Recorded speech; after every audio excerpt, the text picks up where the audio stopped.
Kristin Du Mez is a professor of history at Calvin University. Kristin, do you like going by professor, doctor, or Kristin? Kristin is great. Yeah, okay. I'm gonna put her up. And we have a very big crowd here tonight, so that's excellent. And through technology's wonders, we can all join through the ether from Western Michigan. So, great. I think I'll open us with a prayer quickly. Heavenly Father, thank you for bringing us together as Christians and as curious adults and Americans.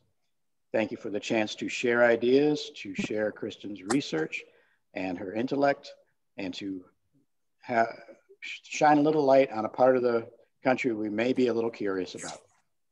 Please be with us in the coming days. In Jesus' name we pray, amen. Amen.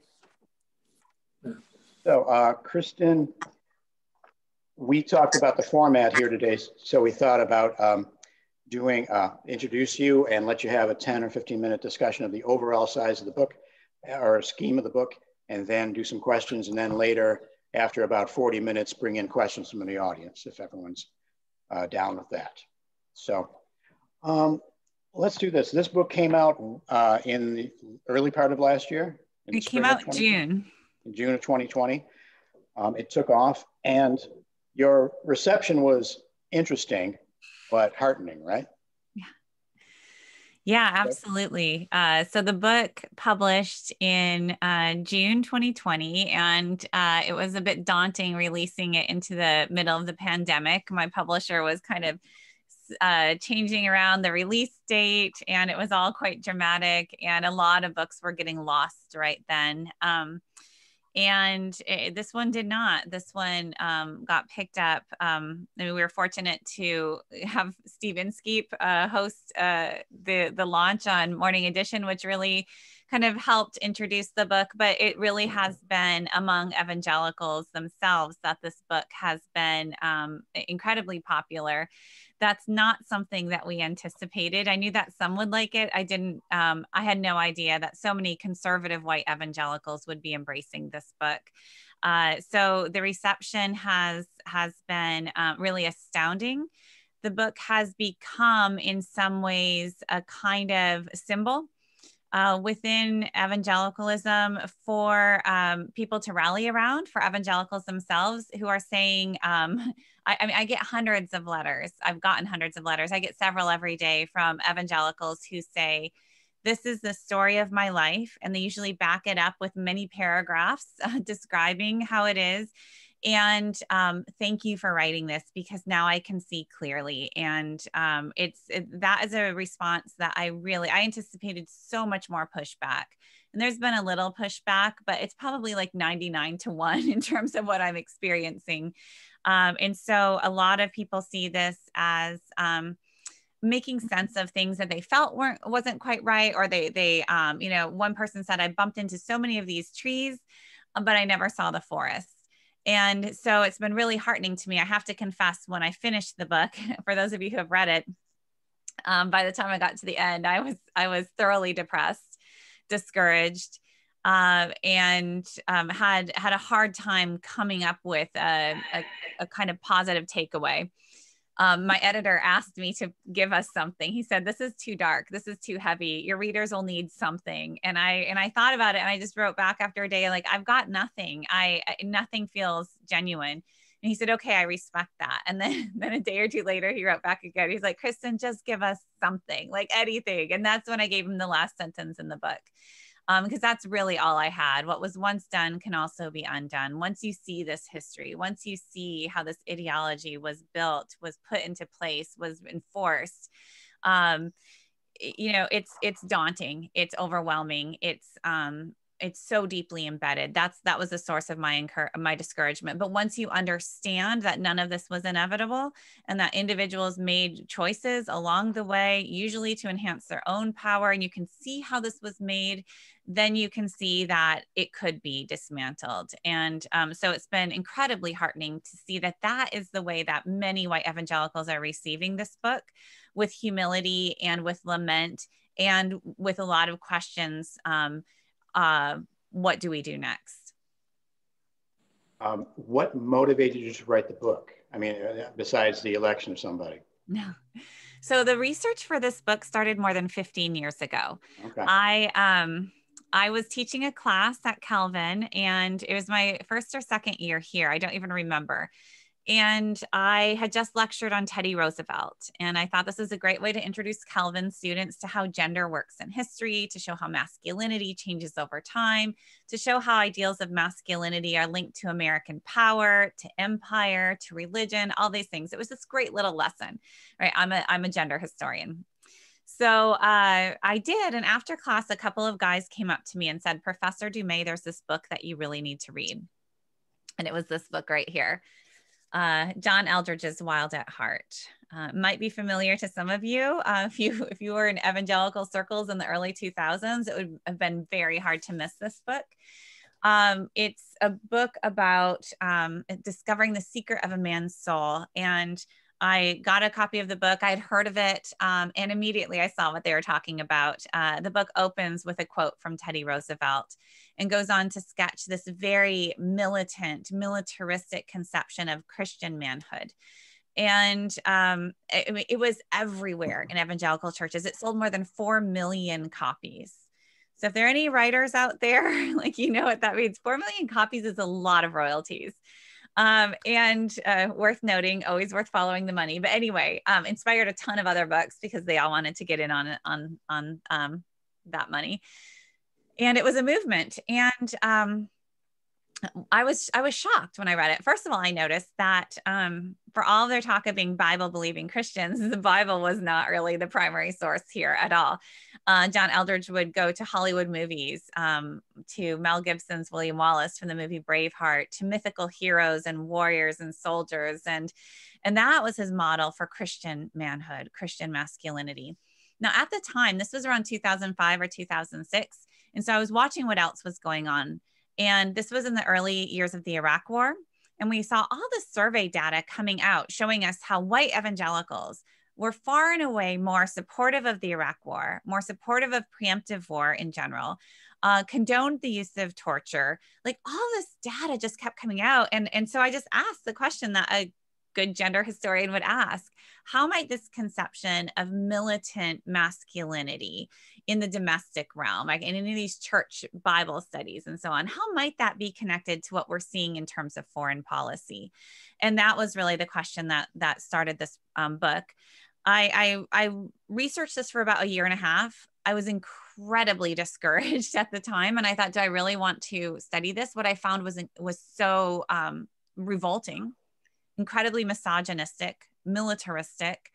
And then I had this nagging question of, is this mainstream evangelicalism? Because it sure felt fringe to me. Even though I knew the numbers, and this was the Mark Driscoll days, and I knew this was a really big deal. But at the same time, I was like, as a Christian, should I be shining this light on the darkest underbelly of American Christianity, which is what I felt like it was.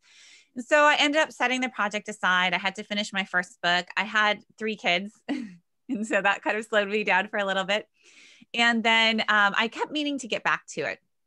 And I kept an eye on this culture. I kept an eye on these guys because there were a ton of guys writing these books and preachers preaching this masculinity. And then around, so in ensuing years, over the next decade, I watched as one after another of these guys became embroiled in scandal.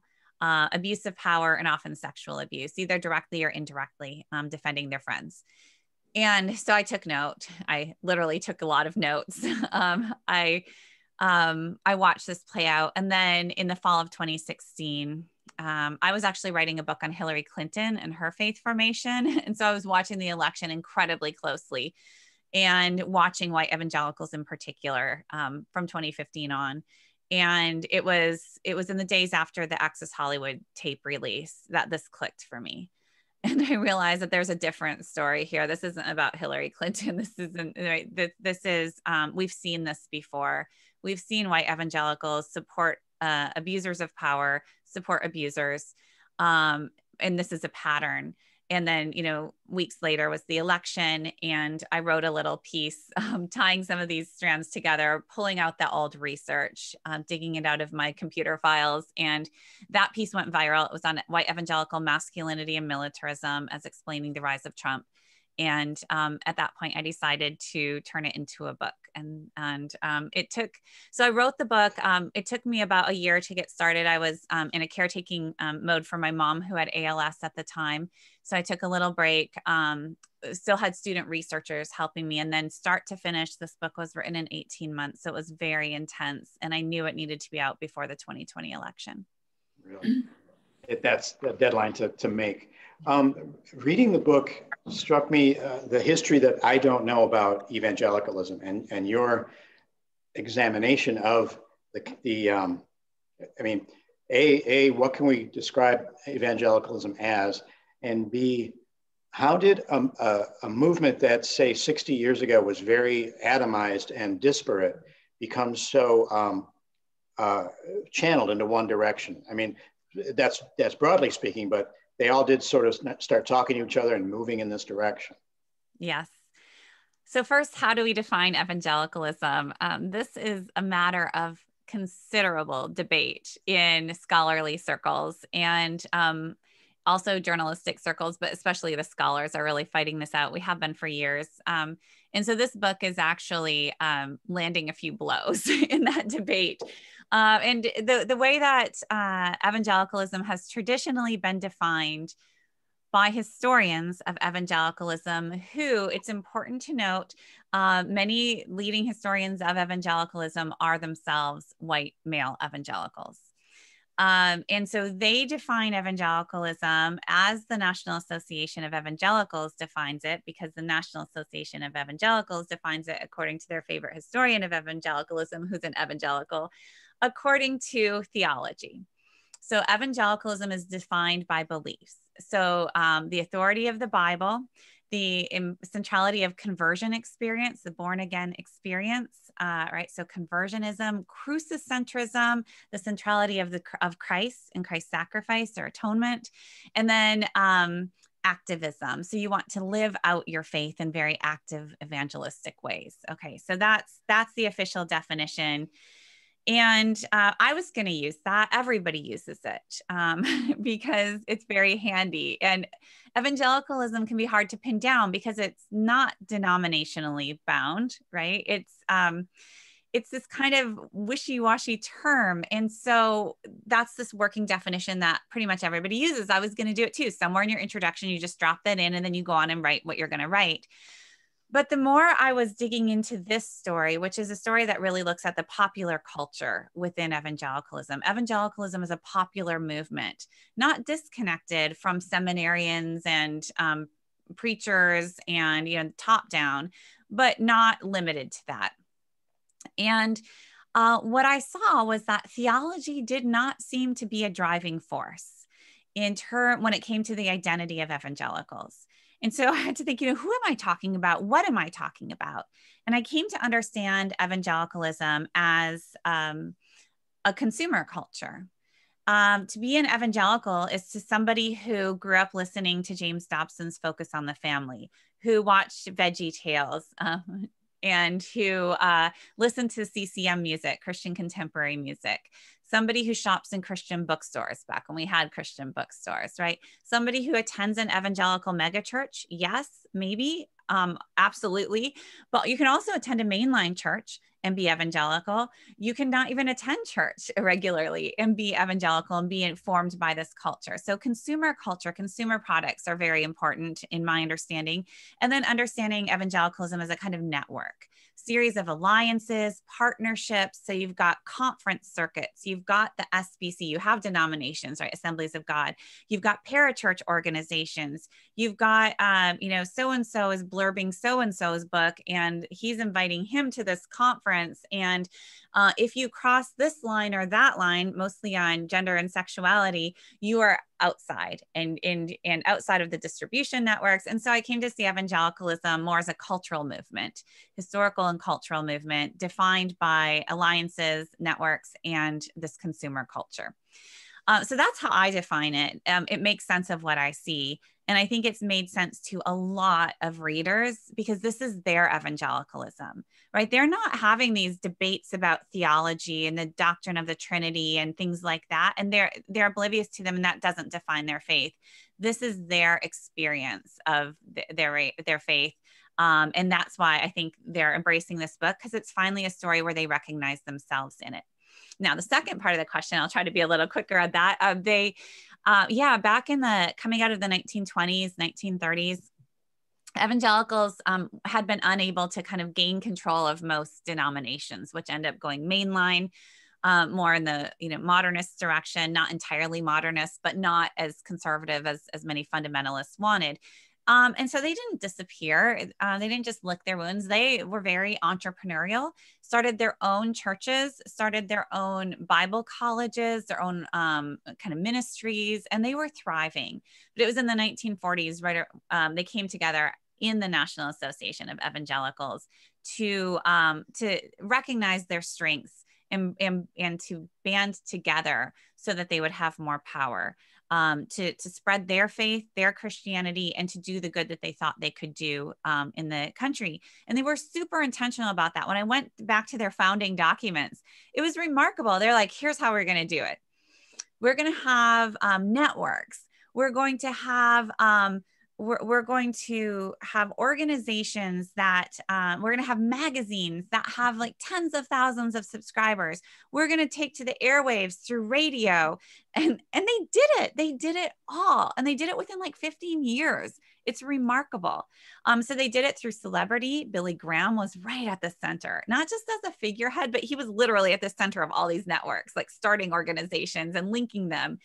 So they had celebrity, they had this unified identity, and they absolutely did the culture thing, this consumer culture, and it worked phenomenally well. I argue that it didn't just spread kind of traditional Christianity, it changed the Christianity itself that was being spread through these consumer networks. So as it started and as consumerism grew through America and with more media and then the internet, it was a convergence of those two powers. Yeah. And what was really interesting is, and in the book, I'm actually drawing on the work of another historian, Daniel Silliman, who has done really smart work in this area. And he looked at the Christian Booksellers Association. He has a book coming out next year on Christian fiction. And he was very generous and let me use his research from some talks he had given on this in a preliminary way. And he showed how the Christian Booksellers Association changed the nature of Christian publishing, because previous to that point, denominations had been how religious books were distributed largely. And it made sense because the network was already there. It's a distribution network already set up through pastors and, the church organizations. It also made sense because religion was like denominationally distinctive. So the Lutherans didn't want Methodist theology. So they needed their own sources. They needed their own. When you switch over to the Christian Booksellers Association, they needed the mass market. And they knew that the Presbyterians weren't going to buy the Lutheran theology books. So they veered away from doctrine. They veered away from this hard theology and instead embraced Christian living books. How to be a Christian wife, how to be a Christian husband, how to raise your children.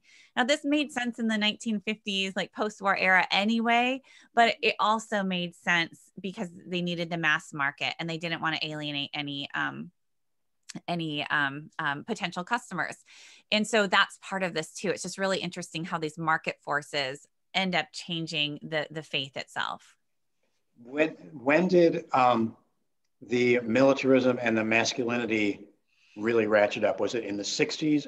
There was some in response to the communist and threats, and then in the 60s with the counterculture. But it seems that the 60s got it going, but then it should have lost a little bit of energy, and it did not, to what I was reading. Yeah. And here's how, you can find, if you want to go back further, you can find continuities, loose continuities, in that you can find Christians who are militant, who embraced, this kind of muscular Christianity at different points. You don't have things coming together in the same way as you do in the late 40s. Coming off the Second World War, the Good War, right into Cold War. And that was so clear because communists were anti-God, anti-family, and anti-American, all the things that conservative evangelicals held dear. So that really helped this coalesce. But in embracing these values, they were not that distinct from other Americans. This was the Cold War consensus era. So that's where the 60s come in. That's when the 60s become important, because it's in the 60s when many other Americans start to doubt any or all of those values. We have the rise of feminism. You have the civil rights movement that is particularly disruptive in the American South, also questioning American goodness.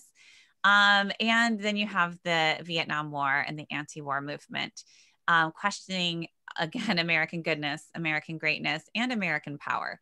And a lot of Americans start to rethink these values. Evangelicals, conservative evangelicals do not. There's a small number of liberal evangelicals who do, the evangelical left, the sojourners folks.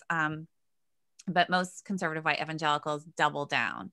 And it's at this point that this constellation of values, this militarism and gender traditionalism and Christian nationalism, really move to the center of evangelicals' identity. And they see themselves as the faithful remnant. They know they feel it. They're being marginalized. They had just kind of come into the limelight, right? Billy Graham in the White House. They're coming from this, these separate little spaces, little Hodunk Bible College, and suddenly they have access to the White House. And this was just amazing.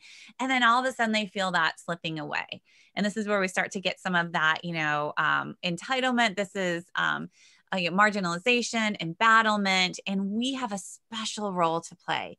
And they felt that keenly in the Vietnam War in particular, because we can keep America strong and we can keep America great. And so this is the 60s are really important there. And that's at the root of their partisan political mobilization in the next decade, precisely these values. And then, they stay surprisingly strong, this identity. I trace that through the book, and you can see James Dobson is right in the thick of things. And they're building these alliances between evangelical leaders like Dobson and the military. That's going on throughout the 80s. The 90s is a really interesting decade because the Cold War comes to an end. And all of this is suddenly up for grabs. That's when we have the Promise Keepers movement, which is actually a step away from the old school militant masculinity, militant patriarchy. Explain why? Because we're familiar with Promise Keepers, I think. Yeah, and the Promise Keepers, it depends on your perspective, and I love hearing readers' responses to this chapter because, secular readers. Or kind of liberals who watched Promise Keepers in the 90s were pretty horrified, right? Feminists were not happy. Liberals are like, who are all these Christians coming to, the National Mall? And they're, it's the religious right in disguise. That's what it is. A lot of, in the book I show that, again, it was a step back. Actually, they were, many Promise Keepers were experimenting with egalitarianism in terms of gender relations. Most agreed that this kind of old school patriarchy was outdated. And so they introduced new concepts. Servant leadership was all the rage, a softer patriarchy. So they advanced soft patriarchy. And some of them took it all the way to gender equality. Not most, but some. This is also the moment of racial reconciliation within the movement. It was the leading Christian organization in the country to pursue white Christian organization to pursue racial reconciliation. So that's the Promise Keepers. And the people who read the book come out and say, they actually look not so bad, all things considered. But there's always this current of, they didn't abandon warrior masculinity. They just said we need tender warriors. And what you see happening is over the course of the decade, by 1996, 1997, you see the pendulum start to swing. And you see conservatives getting really uneasy about too much emotionalism, too much egalitarianism here. We need to toughen up. We need to reassert ourselves. Clinton's in the White House. That's all kinds of bad. And so you see the pendulum start to swing so that by the late 90s, there's an embrace like new embrace, stronger embrace of warrior masculinity. And so by 2001, that's when John Eldridge's book comes out, Wild at Heart. That's when Dobson's Bringing Up Boys comes out, Doug Wilson's Future Men, and then September 11 happens. And that just, I mean, all these books are already on the shelves. They've already, reclaimed this warrior masculinity. Every man has a battle to fight. God is a warrior God, and man is made in his image. And voila, we had the battle to fight. And 9/11 just really catalyzed this movement. And that's when I started paying attention, was just right soon after, when it had just gone, not just viral, but it had really escalated. That's when you got the Driscoll and the, just the Islamophobia and all this stuff. So it's an interesting kind of a movement. What I will say is, even if you go back to the 1990s, even the soft patriarchy, tender warrior motif, it struck me that almost all of the popular books started off with Vietnam. That somehow, even post-Cold War, right, even after the Iraq War victory, the first round, Vietnam still haunted evangelicals, that something had gone so deeply wrong there, and that something was so closely tied to masculinity, to God-given masculinity. And well, even back in your writing about the 20s, you're talking about fragile male egos needing these movements to reassert. They had tamed the prairie, they had established the country, they had won World War I, and then the fragile male ego kept cropping up, and they didn't know what to do. So I don't use that language. I'm very careful, but yes, that would be accurate. Yeah, about 7 or 8 times, and I got no problem with it. I have a good ego. But the need to define themselves, and through that define what women are, just drove all these things. You can't have one without the other, it seems, in all these arguments. Yes. Yeah. We always need to talk, femininity is always the flip side of masculinity, and in this discourse. And just over and over again, gender difference was just fundamental to their entire understanding of society, of religion, their entire worldview. Every cell of their bodies are different, right? And this rhetoric of just extreme, stark gender difference. And when that plays out, socially, we know what that looks like, politically, but religiously, what that ends up looking like is, take Bible passages like the Beatitudes or the fruit of the Spirit. That's feminine, right? And so that all gets coded, those virtues, peace, patience, gentleness, self-control, that's all feminine. So that leaves this aggressive warrior masculinity for the men. And we know that men are supposed to be leaders. So these softer virtues are great for the ladies, but we know what real leadership looks like. And the times are always treacherous. And so we always need a strong leader who's going to fight for us. And you don't need to have those. There's always a danger. There's always these dangers out there, which reminded me of like football teams having to be the embattled little group. Yeah.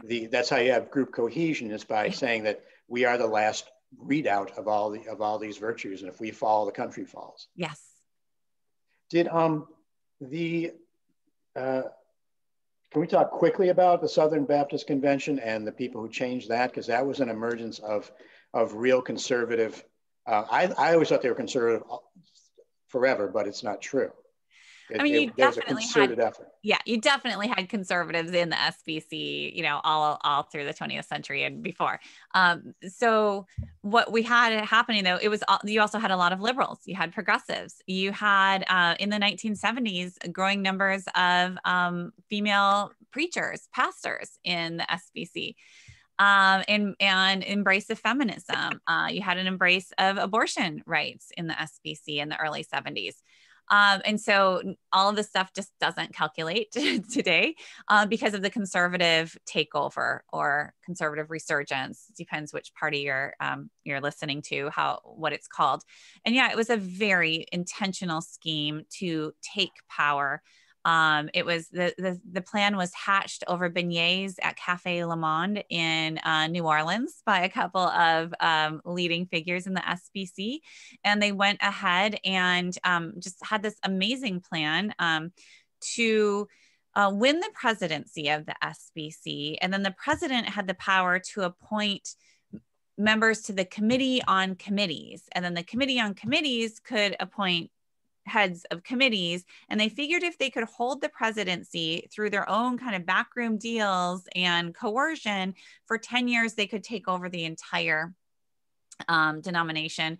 And they did that. And then they were able to force out not just liberals, but any moderates. Anybody who was not with them was against them. And they were able to force these people out of seminaries and churches. And so that was really ongoing. It was you know, through the 1970s, but really fully completed in, I think, 1990. So it was ongoing through much of this era. And it was such a poetic moment because in 1990, I think that's the year that Oliver North ends up speaking at the SBC. And so it's like all the strands of my story. Ollie North is a hero in my book, anti-hero, and it all comes together at the SBC. I met Ollie North once in an interview, and I was worried because the PR person set me up like, I said, I don't want to talk to him. He subverted the Constitution. I don't respect the man. And she said, it's fine, just do it. He won't outthink you. So I always remember that from my PR person. The Air Force Academy in Colorado Springs, there's a really fascinating chapter there about how the mega churches sort of built themselves around Colorado Springs and influenced greatly the way Air Force professionals were trained for a number of years. Can you talk about that for a bit, or is that too involved? Oh, yeah. I mean, it's a huge story, and I'm watching it right now too. I'm getting tagged a lot on social media by people reading the book who are also seeing that reports that show an unusually high number of Air Force or retired Air Force who were involved in the insurrection on the Capitol on January 6th. And so, yes, we have, Colorado Springs has this long history that most people don't know about. I actually came across it in my first book, which is on history of a feminist theologian, evangelical feminist, who was an anti-trafficking activist, and she was out in the West for a while. And I came across this archival material in Colorado Springs. Turns out Colorado Springs was established as a morally superior alternative to Denver. Like Denver was where all the bad stuff was happening and the brothels and the drinking. And so Colorado Springs was this like moral oasis in the West. I was like, you've got to be kidding me, right? This goes way back. But anyway, that's just a little interesting tidbit. I've heard somebody's writing a book on a religious history of Colorado Springs, and I can't wait for that to come out because I actually considered doing it at one point because like it needs to be done. Anyway, so deep history there, but then became a kind of military base, a strong military presence. And then James Dobson ends up relocating his ministry there, a number of evangelical ministries. By number, I mean like dozens and dozens of these parachurch organizations, not denominations, but the networks, right? They all locate there. And so you already saw that Dobson had been working with the military hand in hand to burnish their image post-Vietnam, to really build up their authority. These are good guys. These are honorable men. You know, these are our warriors. And this is where the military was like the last bastion of moral values in the nation, because feminists and liberals had just ruined everything else. But this is where men can be men, and they're going to protect, you know, God and country. And so that was operative. And then you have the symbiotic relationship that develops. You have Ted Haggard's New Life Church, massive mega church. You have Focus on the Family, right? The hub of evangelical networks, evangelical culture, and then all of these other churches and organizations. And they are sending buses every week to the Air Force Academy to lead Bible studies there. And many of their members work, you know, they're members of the Air Force, and it's just this back and forth. And then the Academy itself becomes this like evangelical space and very hostile to people who are not evangelicals. And here I'm using Mikey Weinstein's work in particular, what it was like for Jewish members of the Air Force, and you know, the anti-Semitism and just strong, coercion to identify as evangelical, to convert to evangelicalism, and this evangelical warrior masculinity just permeated the military. And there are these harrowing examples of it. And so it ended up feeding into the U.S. military policy and this warrior masculinity. And so it's funny because I give a lot of talks like this and I answer a lot of questions, and I'm surprised how few people focus on that chapter, because to me, it's one of the most important chapters in the book and one of the most chilling, and I think long-term, one of the most important, because we are not done with this yet. And there was some pushback from people higher up that culture had to change, yes. But it didn't sound like it changed a whole lot. No. And it was very misogynistic when you said that, 3/5 of the cadets polled didn't want women in the armed forces. Right. And this is the same time that we have these controversies around, it being too evangelical, and non-evangelicals are trying to address this. This is the same time that we're having all of the sexual abuse in the Air Force and in the military writ large. And nobody had ever put those together. And I don't make causal connections, but I do just place them next to each other in that chapter. Oh, and by the way, these are the same people. These are if not the same individuals, this is the same group that is having both of these issues at the same time. And yes, that statistic that, 3 out of 5 did not think women belonged in that space. Yeah. I don't want to go into your editorial that was just in the Washington Post last week or the week before, but it was fascinating. There's too much in it to really get into in our time. But you had 5 myths about evangelicals, and you were debating at the end that evangelicals betrayed their values for Trump, and that basically sums up, the whole thrust of the book. Yeah. That it was not he embodied a lot of the values they were going forward with. Yeah. Yeah. Yeah, that's really the heart of my book. And that, I think, separates it from a lot of the chatter around evangelicals since 2016. How could evangelicals betray their values and vote for Trump? Because they must be, because these are family values evangelicals. And then you get this is the thrice divorced, crass, you've heard this dozens of times, hundreds of times probably. And it was really frustrating to me as a historian who had looked into this history to keep hearing that, because it's this is not how this works. You don't betray your values and stand by a man like Trump for 4 long, very eventful years. This is not betrayal here. That language suggests an utter misunderstanding, misperception of what their values actually are. So do not be fooled when you hear family values conservatives. You need to understand that militant white patriarchy is at the center of family values for evangelicals. And once you understand that, then there's not a betrayal happening here. And then these pieces really do start to fall into place. And so, yes, that's one of the main takeaways from this book, and something that was really bothering me and motivating me to write the book in the fall of 2016. I'll say to that little op-ed that I did was not my idea. They came to me and said, "Hey, we have this thing. Can you write 5 myths on evangelicals?" And so I gave them 7 or 8. They picked 5 and were gracious enough to allow that last one, which is book promotion, but it's also very important. And they said, yeah, absolutely include that. So it was a way to point people to the book, which actually discusses, if you look closely, each of those 5 come up in different ways in the book. And so that's kind of the deeper research behind the little list that they asked me to make. I'm going to open the floor up to some questions if I can figure out how to unmute everybody. Actually, everybody just unmute yourselves and put your hand up so we can see that you've got a question, and I'll try to keep it together and call on you. Got one, Jim. Alan, or I'm sorry, Bob. Susie up there? Oh, hi. Yeah, I was just curious. I mean, we've talked a lot about the, masculinity and the militant nature of that, and, the gender differences and that sort of thing. And yet the number of white evangelical women that voted for Trump you put them over the top. So could you say a little bit about how women go along with this?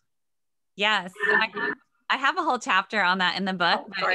No. Because that's absolutely right, right? These go hand in hand. And a huge misperception is just because masculinity is at play doesn't mean only men vote for him at all, right? It's what is your conception of a leader? What does a leader look like? And women absolutely buy into this, the vast majority, that a leader has to be a strong protector.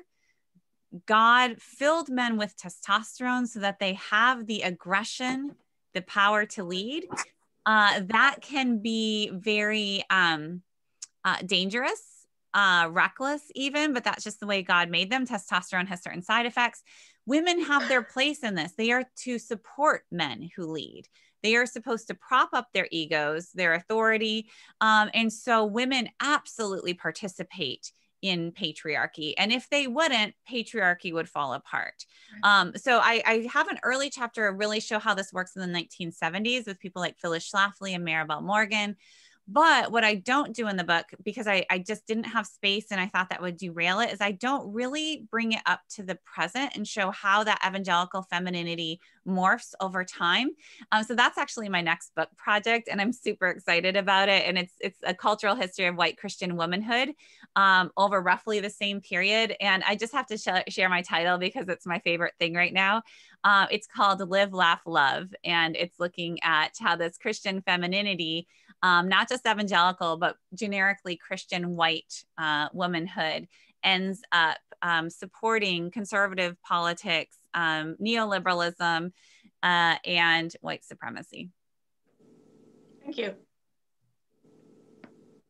Alan had a question before too. I could see him on the screen. Just a quick, I saw some hope in the book when you said that evangelical couples would visit people that are egalitarian in a relationship and realize, whoa, it can really go this way? Yes. So I would just like to hear a little bit more of that, what could be done to derail this, get people thinking, wait a minute, this is maybe not the right way to go. Yes. Yes, that concluding section was important to me. I talked to so many people, and now I've heard from hundreds more who have walked away from it. And I was really attentive to the stories of, because it's really hard to get anybody to change their minds. We all know that right now, right? In a polarized situation, even more so, but it's always hard. So what does lead people away from this? What reinforces this, this ideology and this kind of harsh patriarchy is the separation of genders often. So many evangelical men only studied the Bible with other men, only studied theology. And, women have the women's groups and men have the men's groups. And, for years, a lifetime even, or, they would only socialize with people in their circles. There's a lot of boundaries that are placed, like, what media you listen to, where, who your circles are, the subculture. So, actually, if I could just ask everybody to mute right now, then you can unmute just right when you come on to ask a question. That would be great, because otherwise we get a little feedback. I do this a lot with my students too. So anyway, what I found out is when people would encounter people from the outside, a couple who, many Christians have been told, conservative evangelicals, the only way to be an obedient Christian is to be in a complementarian heterosexual relationship. The only way. And then their little circles only have those people. And then they meet somebody from the outside who are vibrant and, on fire for the Lord. And they know their scriptures and they're in an egalitarian marriage, or they still even, care about authority. They're just in it together. And that can disrupt these truths. You run into a woman who is theologically astute and like, how can this be? This is not supposed to exist. And then it's really helpful if you actually have relationships, right? Genuine relationships so one of the things when I'm asked a lot, what can we do to like change people we know? And I say, okay, don't even try, because it's probably not going to happen. But if it happens, it's probably through relationships. And so it's really important, not that you like scream or like write Facebook screeds to make them feel terrible, but it is important that the people you are close to across these differences know that you have these differences, right? You can do it in a gentle way, you can do it in a firm way, but because if they know you and they know your life and they know your faith. I mean, for me, I think I disrupt a lot of people because I'm liberal, I'm feminist, I'm all these things. I'm also a pretty good mom. I've got 3 kids. I come across as a rather nice person, if not in my writing, at least in person.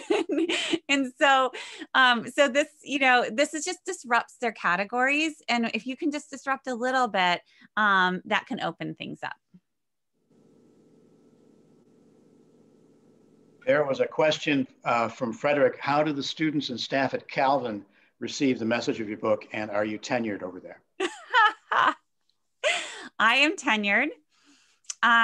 So I wasn't sure how things would go, because if you know much about Calvin, we have some prominent conservative donors and alums, the DeVos family, most prominent among them. And I just knew this book needed to be written. I have the privilege of academic freedom. Many pastors would like to be speaking out more boldly and don't feel that they can. There are great costs that come to many people for speaking out. I know many of these people. I thought, I have academic freedom. We'll see how far that stretches. And, you have one life to live. And I just thought this is what I needed to do. So far, so good. I haven't heard much, except Calvin Spark, the alumni magazine, did feature something on Jesus and John Wayne. And so that was great. The reception is, I would say, largely enthusiastic, but those are the people who know me and are talking to me about it. I know not everybody likes it at Calvin in terms of fellow faculty. I don't know what my administration thinks. I've been very conscientious about giving them a heads up when I do things in the media, at least originally I did. And now I do it all the time. So I've been trying to like not make things worse for them and always give them a heads up. So I gave, I don't want them to be caught off guard. So I gave them, 3 days before the title of the book went public, before it published, I gave everybody at Calvin a heads up. It was too late to change it, but I wanted them to be able to prepare. I let the communications and marketing people know, and they were, grateful.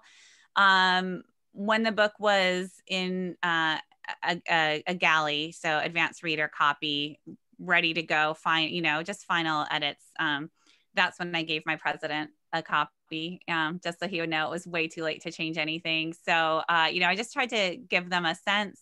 And if there was going to be problems, I would just deal with it as it came. Because here's the thing, so many evangelicals, Christians, it turns out, have not been okay with what they're seeing around them. So many, because I'm hearing from them now. And I'm hearing from surprising places, from people deep, deep inside these organizations that I'm writing about, who have also seen what I've seen here. Maybe not the whole picture, but they've seen these pieces and they have stayed quiet. And now they're confessing to me that they've stayed quiet. And I know so many people who are justifying, they don't want to disrupt family. They don't want to break off family relationships. I mean, I've absolutely strained family relationships by doing this. I get it. It's not fun. They don't want to lose jobs. I know people who have lost jobs. But with all of this caution, this is where we've ended up, right? So I think that we just need a lot more courage and a willingness to pick up the pieces. And if enough of us are doing this, then maybe there are new positions that will open up, new places to be and to work. But it's a rough time right now for people caught in the middle. And I get that. And I think everybody has to make their own choices. But so far, I've been fine so far. As you said, what may be done could possibly be undone. Yeah. One friend sent a chat question. I grew up in Grand Rapids. How do you function in Grand Rapids? There's a lot of undercurrent with those two words. As a woman in theology. So I'm not a theologian. I'm just a historian. Actually, I think that is very effective in terms of what I'm doing. Not even because my authority as a woman, if I were a theologian, would be a suspect, but because evangelicals have often like fought these battles on a theological turf. And so, you know, Council on Biblical Manhood and Womanhood is like this think tank for conservative evangelicals. So any question about gender, any question about, you know, like they've got the conservative answer wrapped up, and they've, you know, these debates have gone nowhere really for 30 years. This book isn't that. It's moving to a different turf, and it's explaining why these issues became the issues they did. It's explaining why they are using this biblical, you know, interpretation instead of this one. And so it changes the rules of the game. And so I think that really works in my favor here. So in Grand Rapids, I don't know. I mean, I'm not from Grand Rapids. I moved here from 16 years ago when I took the job at Calvin. So if you're not, even if I've been here 16 years, I'm kind of in, but not of. That's how Grand Rapids works. Like the people, like I'm always going to be an outsider. So it doesn't really matter to me. I don't know. This isn't my only space. I don't know. It's been fine. It's been fine. Also, you know, I have amazing colleagues at Calvin. The history department is filled with remarkable people. I was always welcomed when I came and encouraged. I mean, my first chair told me when I got my first course evaluations back and had a couple of students complain that I was a feminist. And it was complaining. He said, you know, Kristin, if you didn't get complaints like this in your evals, I would think you weren't doing your job, you know, and that kind of support was really critical to just empower me and say, yeah, you're right. You know, you're not going to win them all. And I have a job to do and I'm going to do it. Beth, did you have a question? Beth Truitt? I did, yes. So the first part of the book resonated with me because I was raised Missouri Synod Lutheran. And so that period in the 50s and 60s, I recall, the other things in the book became very shocking because I had removed myself from it. And the question I got to at the end is, you know, have we moved at all? Did the elections signal any sort of change from where we were when you closed out the book? Oof, I get that question a lot. And it is so hard to decipher right now. In fact, I'm speaking on that tomorrow afternoon with Ed Stetzer, and we're going to try to hash this out. So Ed Stetzer, the director of the Billy Graham Center at Wheaton College and formerly of Christianity Today and Lifeway. So he's been right in the center of things.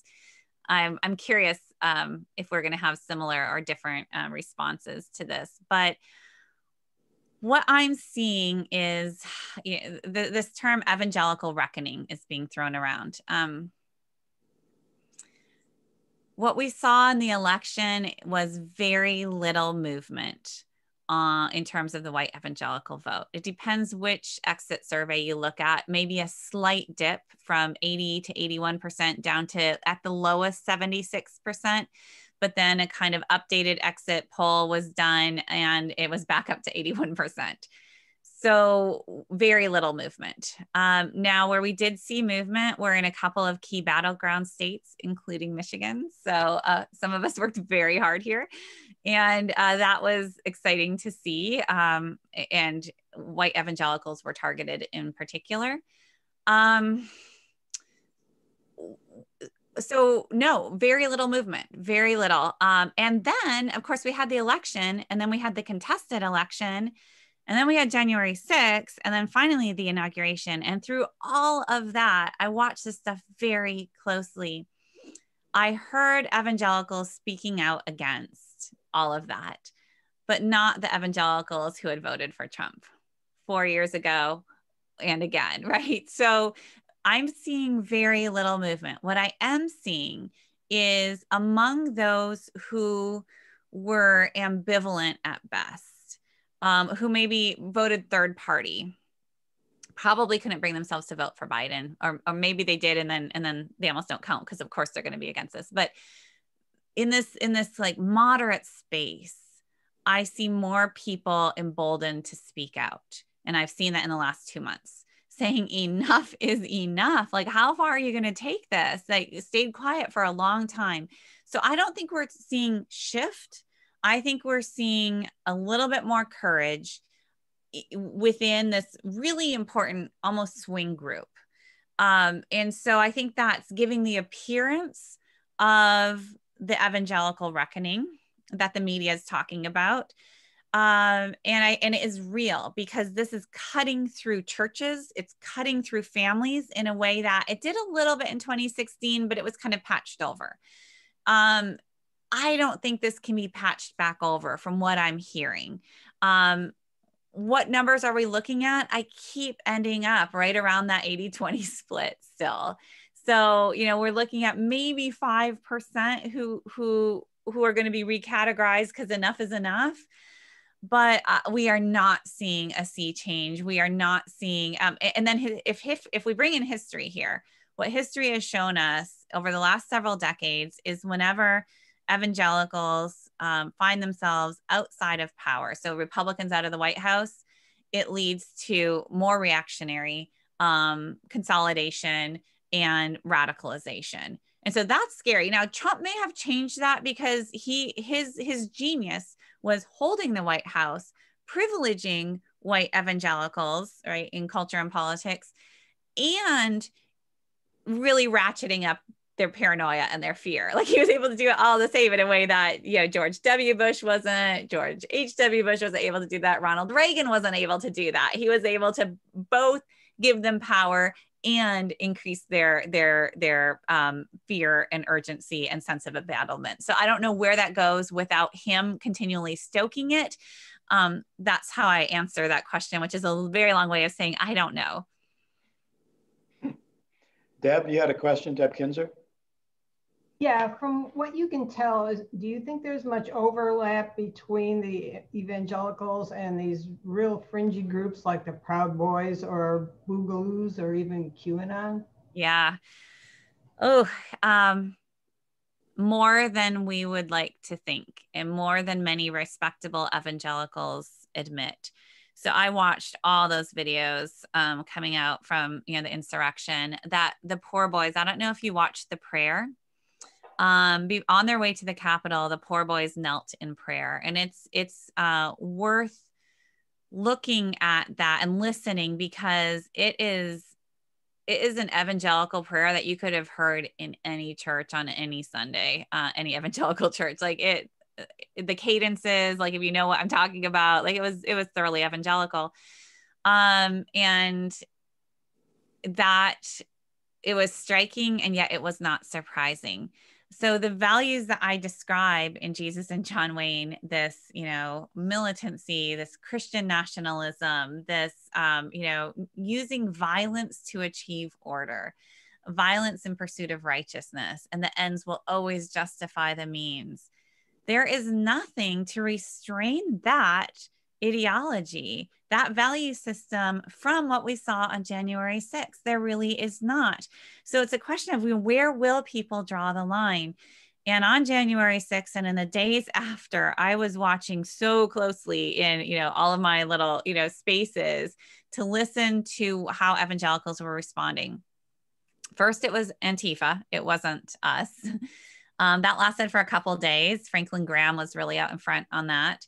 But also, like, I first heard it from friends, right? And then thought, oh, okay, this is where it's coming from. But that was word on the street.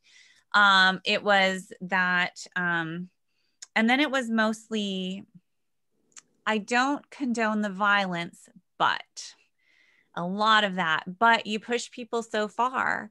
But, you know, so still endorsing, still buying in, and still wanting to absolve themselves or separate themselves. And to me, that's a very dangerous posture, honestly. And because it's dishonest. And and my outside field was in 20th century Germany and 1930s Germany, to be specific, and 40s. And so like I'm familiar with that kind of rhetoric, and that rhetoric actually really disturbs me. All of which is, but not every white evangelical is going to go storm the Capitol, by no means. But it doesn't take many. And it doesn't even take any, but it takes a pretty large swath to be okay with it, to not have the wherewithal to denounce it, like seriously denounce it, and to say this goes no further. And I heard very little of that from anybody who wasn't already saying those kind of things and has been for 4 years. I have two last quick questions if we can get to them. Do you think that the religious rights rejection of Carter in 1980 played a pivotal role in the alliance with the GOP and this enhancement of John Wayne culture? Yeah, it was really big. You know, it wasn't causal as much as it reflected what was happening. I really liked writing about Carter in the book because, he had so many things going against him. First, everything for him. He was a Southerner. He, military background. He was a farmer and a Sunday school teacher. And I mean, what's not to love? And then they realized that he might share their faith, their theology. He didn't share their political values. He was supporting the ERA, supporting feminists. He was open to different models of American families, not just the heterosexual traditional family. And that was a betrayal. It really felt like a betrayal for evangelicals, for conservative evangelicals, for whom these issues were moving to the center of their faith. And then there's foreign policy, right? And that's where too, he seemed to have kind of allowed this humiliating decrease in American power, and that was really unforgivable. And so it, like, on all fronts, he was not their guy, and then his demeanor on top of it all. I loved reading accounts of, he wore cardigans, he smiled too much. I mean, you know him today, super nice guy, the Mr. Rogers type. They didn't like Carter, they didn't like Mr. Rogers. They still don't like either of them at all, right? And arguably you could read the Bible, you could read the New Testament, you could read the fruit of the Spirit and the Beatitudes and all these things, right? Turn the other cheek and love your enemies, love your neighbors, all this stuff. And those two guys would end up looking pretty good, right? Which, again, it's not the theology. It's not just the Bible. It's not Bible believing evangelicals here. We're talking about a cultural identity. And that's where Carter did help solidify, their rejection of Carter was that was the last time that they toyed with the Democratic Party, they supported with the Democratic Party to any extent. The other backdrop behind the scenes here, right, is the party realignment that's happening, the long Southern strategy from the 60s into the 80s, where you have, the parties, the identity of people within the Republican Democratic Party shifting too. So that's the backdrop here. And finally, one question, I don't know if it's quick or not. Could you speak a bit about the intersection of your book and your work and Christian nationalism, especially with regard to the book Taking America Back for God by Whitehead and Perry? Yeah, so we found each other on Twitter a year and a half before we published, I think a year. Mostly we kept liking what each other was saying. And so we haven't met in person. I was just going to bring them to Calvin last April, and then like 2 weeks before or 2 weeks after things shut down. So we have a rain check on that. So we've worked closely since. We're talking about the same thing here. Different facets of the same thing. I put masculinity at the center. As I was writing this book, I realized, first when I was writing, it was my book on white evangelical masculinity and militarism. That's what it was. And then when I pitched the book to different publishers, one editor came back and said, yes, we want to publish this, but what you really have here is a new history of evangelicalism. And I was like, no. I'm doing something much more modest, just tracing this strand. And he pushed back, and we was like, yeah, you know, I think I'll go with another publisher. And then about 3 months in, I was writing the book, and I was just like realizing, oh my gosh, this connects to everything. It is Christian nationalism. It's all this. And it just dawned on me, like sitting here in this room, looking at the screen, I was like, I think I'm writing a new history of evangelicalism. And immediately his words came back to me. And so these are just all facets of the same ideology. And you could take like one piece away and the rest is still going to stand. Like it's not. So I'm pulling the masculinity thread through, and this masculinity buttresses this Christian nationalism. Christian nationalism buttresses the masculinity strand. I like focusing on gender and on masculinity because it's so intimate. It really gets to the ordinary evangelicals. Again, think about the importance of focus on the family, the importance of this vast literature, Bible studies on not so much Christian America, that's like backdrop. It's super important, but how to be an obedient Christian wife, how to be an obedient Christian man.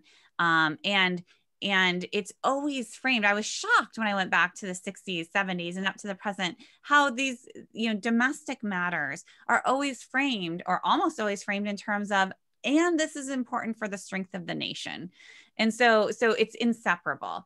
So yes, my book and Perry and Whitehead's, they fit together very nicely. Mine's kind of, I think how they put it is like telling the stories behind, like fleshing it out, and they have the data. And so it was actually really encouraging as I started to learn about their work to realize, I mean, I'm a historian, I tell stories, I look at evidence and I make sense of it.